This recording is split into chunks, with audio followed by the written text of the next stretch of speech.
예. 각각의 이슈들 하나하나 짚어볼까요?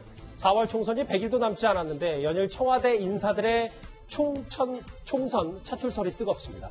특히 어제도 만나봤던 그 얘기, 고민정 대변인이 나경원 전 원내대표의 지역구인 서울 동작에서 맞대결할 수 있는 가능성이 다시 커지고 있습니다. 외교 관례에도 어긋나는 근거 없는 주장에 대해서 강 의원은 책임을 져야 될 것입니다. 청와대가 각색하고 편집된 것만을 알라는 이야기인지 이것은 국민의 알 권리를 현저하게 침해하는 거라고 생각을 합니다. 사실 저희가 이제 총선을 앞두고 여러 가지 이제 누가 누구랑 어떻게 맞붙는지에 대해서 언론에서도 막 쏟아지고 있는데 장혜식 평론가님. 어제는 그러니까 추미애 장관 지역구와 김현미 장관 지역구에 고민정 대변인이 나가서는 거 아니냐 했더니 오늘은 또 동작을 얘기까지 나왔습니다. 네, 사실 동작을 같은 경우는 민주당에서 반드시 탈환하고 싶어하는 곳이죠. 나경원 원내대표의 지역구이기도 하지만 이 지역 자체가 자유한국당이 계속해서 수성을 할 만한 무조건 유리한 지역이라고 볼 수는 없거든요. 결국에는 인물을 제대로 내세웠을 때 한번 해볼 만하다.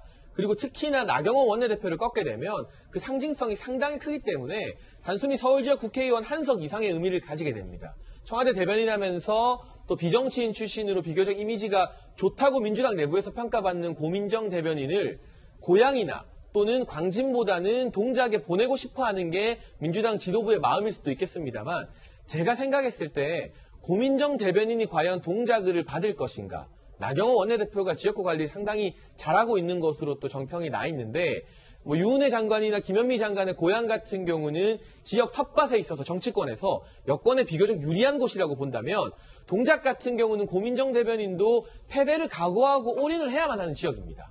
지금 본인이 출마 여부를 고심하고 있고 당에서 설득하는데 고향 같은 지역구가 아니라 비교적 더 어렵다고 할 수 있는 동작으로 나가라. 물론 이겼을 때 얻는 것은 훨씬 더 크겠지만 그만한 정치적 결단을 할까? 저는 고민정 대변인의 선택이 동작으로 갈 가능성은 현재로서는 조금 낮지 않을까 전망하고 싶습니다. 가능성이 좀 높진 않다.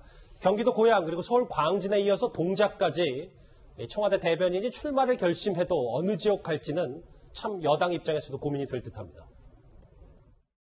고민정 대변인은 어떻게 되시는 거예요?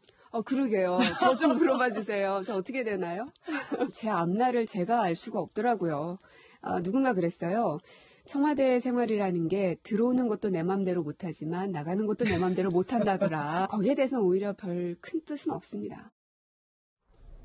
어찌 됐건 간에 이렇게 조금 최진봉 교수님 인지도가 있는 인물을 전략, 누군가는 표적공천이라는 얘기가 있습니다만 여론조사를 사전에 자체적으로 많이 돌려보는 듯한 움직임도 있네요. 그렇습니다. 대체적으로 이제 정당들이 전략공천할 때는 이제 대상자를 대상으로 해서 여론조사를 하죠. 그래서 어느 분이 가장 경쟁력이 있냐를 따질 수밖에 없습니다. 특히 지금 김현미 장관이나 유은혜 장관 같은 경우는 본인들이 수성하고 있던 자리 아니겠습니까? 일산은 그 전에 전통적으로 여당이 좀 강했습니다만 그럼에도 불구하고 최근에 이제 신도시 문제 때문에 여러 가지 좀 출렁거리는 부분이 있어요. 그러다 보니까 경쟁력의 인사를 보내야만 현재 김현미 유은혜 장관이 수성하고 있었던 그 자리를 다시 가져올 수 있지 않겠습니까? 그런 차원에서 본다면 지금 고민정 그다음에 아까 나왔던 우리 이수진 부장판사도 사실은 고려 대상 중에 한 분이라고 보여져요. 그러니까 고향 쪽에도 그쪽에 일산이나 고향 쪽에도 함께 고려 대상이 되고 있는 것으로 알려지고 있고 한준호 전 행정관 같은 경우도 고려 대상이 되고 있고요.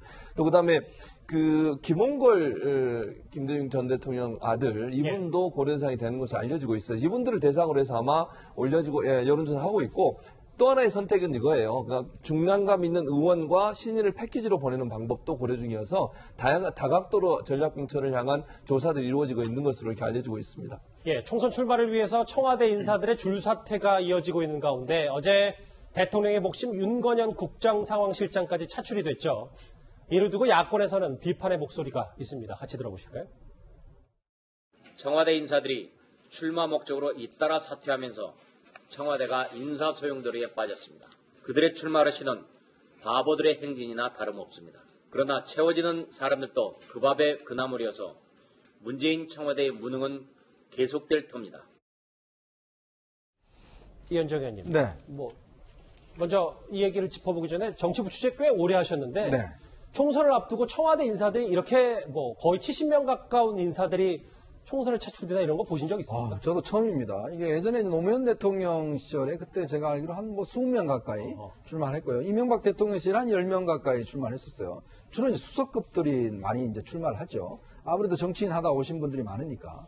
근데 청와대 직원들이 한 80명 제가 얼핏 알기로는 그 정도 되는 걸 알고 있거든요. 예. 근데 지금 거기에 60명이 지금 출마한다는 거 아니겠습니까? 이 60명이라는 게 대부분 또 어떤 면에서 보면 어공들, 즉 어쩌다 공무원하는 이런 사람들이거든요. 뭐 70명 얘기도 나오고. 네, 그러니까 그러면서 보면 실제로 뭐 재임 기간 한 7개월밖에 안 되는 사람도 있는 것이고, 특히 우리나라 지금 대통령 자하에서 청와대 권력이 엄청나게 센 지역 아니겠습니까? 근데 청와대가 이렇게 예를 들어서 병력 공장이 돼서는 안 되잖아요.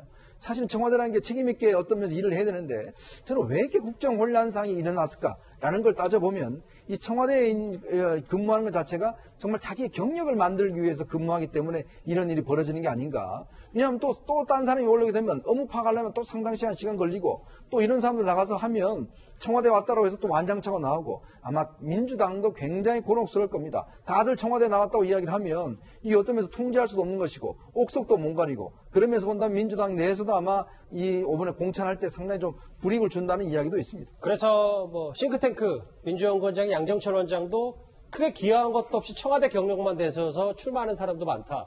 뭐 이런 쓴소리까지 했는데 장해찬 평론가님 조금 정리를 해보면 그런 70명까지 총선 차출설이 나오는 청와대 이것 또한 대통령이 어느 정도 납득을 하고 대통령의 허락 이시 가능한 일 아니겠습니까? 그렇죠. 문재인 대통령이 안 보내겠다고 하면 못 가는 거죠. 그래서 못 가는 사람이 사실 김현미 장관이나 유은혜 장관 아닙니까? 본인들은 나가고 싶어하는 것으로 많이 알려지고 있잖아요. 그런데 지금 또 한 가지 문제는 청와대에서 1년도 근무하지 않은 사람들도 곧 10번째 개편을 통해서 총선 출마가 기정사실화됐다는 겁니다. 주영철 경제보좌관 같은 경우도 근무한 지 10개월 정도 됐고요. 고민정 대변인, 부대변인으로 근무한 기간 빼고 대변인으로 근무한 기간 1년이 안 됩니다. 예. 김강진 정무비서관 같은 경우도 출마를 마지막까지 저울질하고 있다고 알려지는데 최소한 이 국정을 책임지는 청와대에 들어갔으면 우리가 일반 회사에 들어가도 보통 1년을 채우냐 마느냐를 가지고 그래도 기본적인 소임은 다 했다고 보지 않습니까? 청와대 들어가서 1년도 안 채우고 나와서 선거 나가는 게 과연 국민들 보기에 어떻게 보일지 말씀하신 것처럼 청와대를 경력 공장으로 이용하는구나 이렇게 보이는 것은 아닐지 좀 염려해봐야 되고요. 제가 이런 말씀드리면 보수 진보 다 싫어하는데 이번 청와대 인사들 나오는 걸 보면서 저는 20대 총선에서 친박들 생각이 많이 났어요. 박근혜 대통령과 옷깃만 스쳐도 친박이라면서 선거 다 나왔었습니다. 알겠습니다. 지금 마찬가지로 친문이라고 하면 문재인 대통령 옆에서 사진만 한번 같이 찍었다 하면 다 나오는 이 모습이 결코 자신들이 모시는 대통령을 위한 것이 아니라 다 자기 관리하고 자기 입신양명을 위한 것이구나. 참 나쁜 모습이 많이 닮아있는 그러한 선거 풍경이 21대에도 고스란히 재현되는 것 같아서 씁쓸합니다. 알겠습니다. 자, 이렇게 총선 차출설이 뜨거운 오늘 청와대 본관에서 문재인 대통령이 신년사를 발표했습니다. 대통령의 핵심 가치가 뭔지를 좀 엿볼 수 있었는데 그 가운데 가장 눈에 띄었던 건 바로 이 부분입니다. 남북 협력을 더욱 정전시켜 나갈 현실적인 방안을 모색할 필요성이 더욱 절실해졌습니다. 김정은 위원장의 답방을 위한 여건이 하루빨리 갖춰질 수 있도록 남과 북이 함께 노력해 나가길 바랍니다. 오늘 대통령의 신년사를 크게 세 가지로 요약하면 일자리도 있지만 부동산 투기, 전쟁까지 선포한 대통령인데 그런데 이 부분이요. 네. 지금 북한이 어쨌든 새로운 전략무기 개발에 나가겠다라고 했는데 김정은 위원장의 답방을 남북관계 개선을 좀 한다. 이 부분이 어떻게 저희가 받아들여야 될지가 좀 궁금합니다. 제가 오늘 대통령 신년사를 정말 줄을 치면서 꼼꼼하게 봤어요. 근데 거기에 비핵화라는 빗자도 한마디도 없습니다. 자, 지금 보면 우리가 남북관계 왜 합니까? 결국은 북한의 비핵화 때문에 지금 북미회담하고 다 하는 거 아니겠습니까? 그러면 비핵화가 지금 진전이 안 되기 때문에 남북관계가 지금 이렇게 단절되는 겁니다. 자, 그러면 대통령의 신년사에서 비핵화의 의지가 없는 북한을 향해서 왜 비핵화 안 하냐? 빨리 해라. 그 기본적인 한마디라도 할 수 있는 거 아니겠습니까? 예. 그 한마디 아무것도 없이 대통령 원래 올 수가 있던 김정은 위원장 초청해야 된다. 올림픽 2032년 올림픽 공동 개최하자. 남북 철도 연결하자. 그거 다 하면 뭐합니까? 북한이 핵 가지고 있는데. 그런 상황에서 북한이 그걸 응하겠습니까? 저는 정말 대통령의 신년사를 보면서 정말 핵심이 빠진 신현상 아닌가. 왜 지금 이 남북 관계가 경색되고 있는지, 왜 북한이 우리를 무시하고 있는 것인지. 지금 우리가 이란 사태도 이야기했잖아요. 알겠습니다. 결국 비핵화가 안 하기 때문에 벌어지는데 그 비핵화 말이 없다는 것 자체 굉장히 실망스럽습니다. 대통령의 신년사에게 아주 짧게 한번 정리를 해봤고요. 오늘 지금까지 9가지 뉴스를 쭉 짚어봤던 댓글들 한번 만나보겠습니다. 조금 준비한 된 시간이 남지 않아서 빨리빨리 좀 보겠습니다. 윤석열 총장 얘기도 있고요. 예, 계속해서 좀 쭉쭉 볼게요. 인턴 활동은 일회성이 아니라 어느 정도 기간에 걸쳐서 하는 거다. 예. 최강욱 비서관 떳떳하면 조사받아라. 예.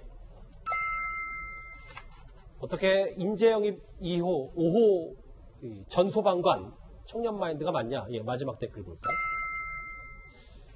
청와대는 착각하고 있다. 당선 다 되는 줄 안다라는 마지막 댓글까지 비판적인 댓글까지 차례로 만나봤습니다. 자, 뉴스탑10 마지막 주제가 기다리고 있습니다.